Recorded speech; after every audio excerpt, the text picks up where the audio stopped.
guys, it's 21 Maxwell here and welcome to another edition of WWE Updates on TW 2016. We're trying something different here with my personal WWE save. We are starting our version of the G1 Climax with the WWE World Grand Prix. Called it World Grand Prix 1 because it's the first day. The way I've worked it out is we have two sections of 10 and each wrestler will face each other once over the course of October and November. I'm going to have the final probably just before Survivor Series because it's a 7-week gap and we should be looking to do 3 Grand Prix per week on top of Raw, SmackDown and ECW. So that's going to be fun. I'm going to try and document as much of the World Grand Prix as possible on YouTube so you can keep posted on that. I'm just going to make them probably 2.5 hour, maybe 3 hour shows. We did struggle a bit to fit everyone in today because, like, when you book a pay-per-view event or a special event, you get main eventers unhappy when they don't take part. So the main eventers who aren't fighting in the G1 today will be in a 5-on-5 match, similar to what you would get with the G1. I'd also like to apologise if any of the audio is off, if it pops a bit. Big massive Windows update, and like every other time there's a Windows update that's fairly decent and has a bit of changes, messes up my settings again and makes me wonder, oh great, is my microphone ever going to work again? I hope I have it to satisfactory quality. Remains to be seen. Please let me know how the audio went, how you found it from your side, but pain in the arse to get it sorted. But I say this will either do. This video will either be either just the first episode or we'll have the G1 days 1 and 2. Really just depending how long it takes because I don't really want, to have like a 30-40 minute video every time for you guys. I mean, ideally you want videos to be short, snap, and you don't want them just to be dragging on. So we'll see how long it takes and we'll go from there. So here we go. This is the WWE World Grand Prix Day 1. Block A. Let's do it. So 48,193 at the Carrier Dome. So we're going to be getting a lot of attendances just purely with how it works. And of course, because we're a storyline company as well, we do need to be getting storylines covered across here so we don't lose pop for these shows. So we start off, and it's just in the ring, Sami Zayn, The Miz, Shinsuke Nakamura, CM Punk, Cesaro, Roman Reigns, Finn Balor, Bray Wyatt. Big promo, really just introducing the G1 or the World Grand Prix. So let's get an A91. Sami Zayn improvised poorly, but good improvisations from Finn Balor, The Miz, and Bray Wyatt. Out of this, Roman Reigns looked strong. Finn Balor came out of it looking excellent. Bray Wyatt came out as a star. Nakamura looked good. And it continues the Survival/G1 storyline. No skill improvements to speak of in this instance, but a few negatives. Again, it was really capped because of the lack of time we had in the show. So our opening contest in a superb match that had Sami Zayn defeat The Miz in the opening contest in 15:04 by pinfall with the Brainbuster, following interference from Chris Jericho. So B81, this covers the second storyline being covered tonight, but Sami Zayn gets off to a flyer with 2 points here. The Miz was off his game. There was a definite lack of psychology on display, and the match tended to drift a little. To get the crowd hotter, a good opener, Sami Zayn with a 95, The Miz with an 81, and as the storyline continues, no skill improvements to speak of, negatives, the inconsistency and the psychology issue, which is a shame. Next up, we had a tag team title match, which saw decent wrestling and didn't have much heat, but we had the Vaudevillains defend against Raw's Enzo and Big Cass in 12 minutes and 17 when Aiden English defeated Enzo Amore by pinfall using underhanded tactics. Just wanted to freshen up a little bit, give a matchup I hadn't had in a while. Not making every match about the G1, bringing in matches of the World Grand Prix, bringing matches like the G1 would. And a solid B79, Big Cass carrying the match in terms of performances. Enzo was slowed down by his injury, which is understandable. Big Cass with 78, 67 for Enzo, 68 for Simon Gotch, and a 63 for Aiden English. Big Cass improving technical skills, Aiden English in performance. Negatives here. Holding back, which is a shame, but still a good matchup. Next up, we basically have a promo from The Miz, just saying he's a bit pissed off that Chris Jericho interfered. He's still the US champion, and Jericho's just a wannabe rock star compared to the fact that he is Hollywood. So B77 there, just to get a few thoughts from him after his match. Next up, in the next match in the series, a superb match with Cesaro defeat Shinsuke Nakamura in 17:48 by pinfall with a neutralizer to get him off the mark with 2 points. A good win for the Raw Superstar over the SmackDown Superstar there. B82, he got the crowd buzzing. Nakamura with an 88, Cesaro with an 89. Nakamura improving performance skills. The negatives here, a few for Nakamura, which is disappointing. Stamina was an issue. I really wanted them just to go all out, and I think it was limited because of the lack of storyline, which is my one big fear about this whole tournament, but I want to try it, so we'll take the risk.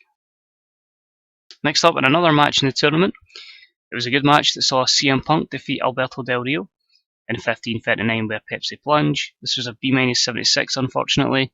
Del Rio still being slowed down by his injury, which should be over shortly. CM Punk with a 92 and Del Rio with a 72.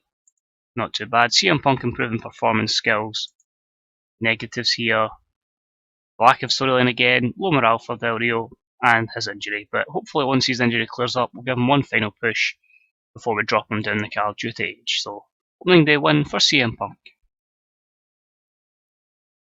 Next up, we decided to have a women's match.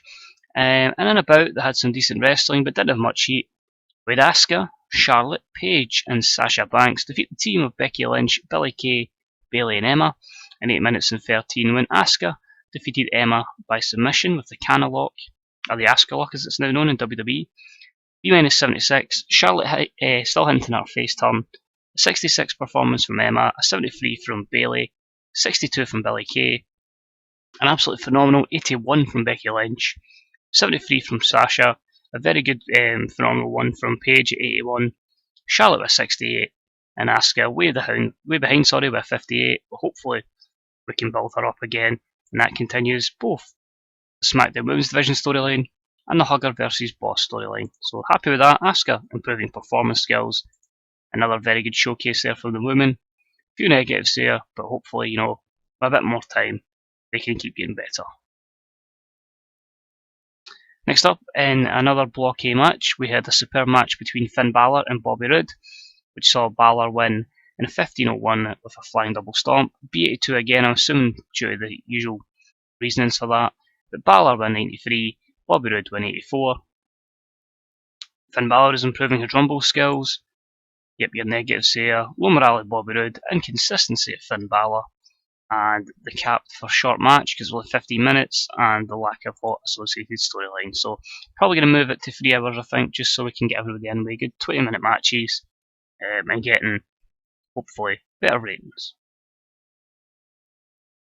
Next up, we had a promo between the Wyatt family, of course Bray Wyatt the leader, Braun Strowman who's newly returned, Luke Harper who's always been there, and Baron Corbin who's tagging along to help increase his stock. But B-76, they're a decent promo because you get the entertainment skills from all 4, so Bray can't carry the promo, it has to average out between all of them. So decent there, and hopefully that will help the other members of the Wyatt family heading forward. As I say, they'll be facing in a match later on. The main event is obviously Wyatt versus Reigns, but I just went with a little special match up here. Not all of these guys are in another block. Undertaker is, and this was just a special kind of appearance for him. The likes of Apollo Crews, Ambrose, Cena, Rollins, Big E, etc. are on later on, and basically in a superb match, the team of Apollo Crews, Dean Ambrose, John Cena, Seth Rollins, and The Undertaker defeated AJ Styles, the Big E, Kevin Owens, and Randy Orton and Rusev in 12:54 when The Undertaker defeated AJ Styles with a tombstone. The reason this is, I'm still using Undertaker as a big draw, despite the fact his performance is obviously very poor. AJ can take defeats and we can still use him down the line. So Taker struggled to keep up with everyone else, despite the fact it was a 12-minute match. B81's okay because really it's just a showcase match to keep these guys happy. It was short, it was 12 minutes. Taker's gimmick's getting stale. You only get a 62, but you look at everyone else there. Rollins 94, Cena 89, Ambrose 96, Apollo Crews 90, Rusev 78, Randy Orton 90, Kevin Owens 93, Big E 85 and 86 for AJ Styles. However, it does continue the Survival G1 storyline. Ambrose improving flying skills, Seth in performance, and Rusev performance as well. So it's a shame there'll be a few negatives there, but overall, just happy I could do like that kind of dream matchup at the World Grand Prix. Then have a promo. Roman Reigns is hyping up his match. I've just done it against Dean Ambrose just so I could continue that storyline.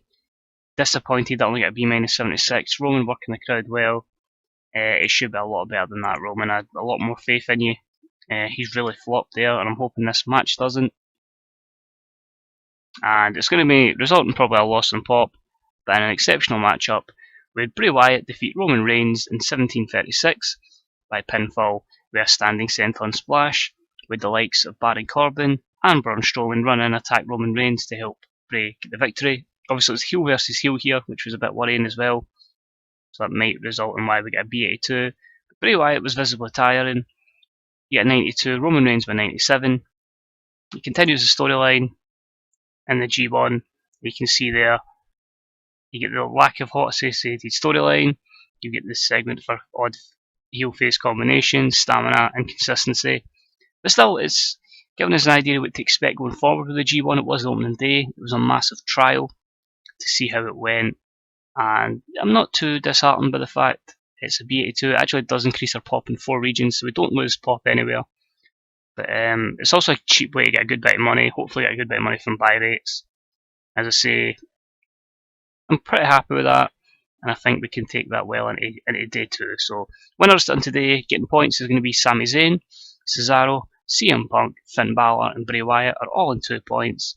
Roman Reigns, Bobby Roode, Alberto Del Rio, Shinsuke Nakamura and The Miz all start on 0. So I am going to make one speech, and it's just going to give Alberto Del Rio a hug. And he was pleased, he likes my hugs. So a nice little trial there, let's see how it goes. Reasonably happy with it, and I suppose the main thing will be how we get feedback from here. So the vast majority enjoyed the show, so that's good. 48,000 is good as well. Nothing else there overly affects us. Still getting a good buy rate with ECW. TNA still done okay with their show. Alyssa Flash was our main person with a rating. That's good on then. So overall, I'm pretty happy. Let's have a look here. So we've signed Io Shira, I believe that's pronounced. Mayu Iwatana has joined our NXT as well. She's going to NXT Women. Basically 2 ladies from Stardom I'm happy with. Chad Gable is unhappy with his push. We can move him on. DirecTV were a wee bit unhappy. So going forward, we do need to improve it. I think the minimum they want is 82. So I need to maybe try and hope our main events draw a lot better than that.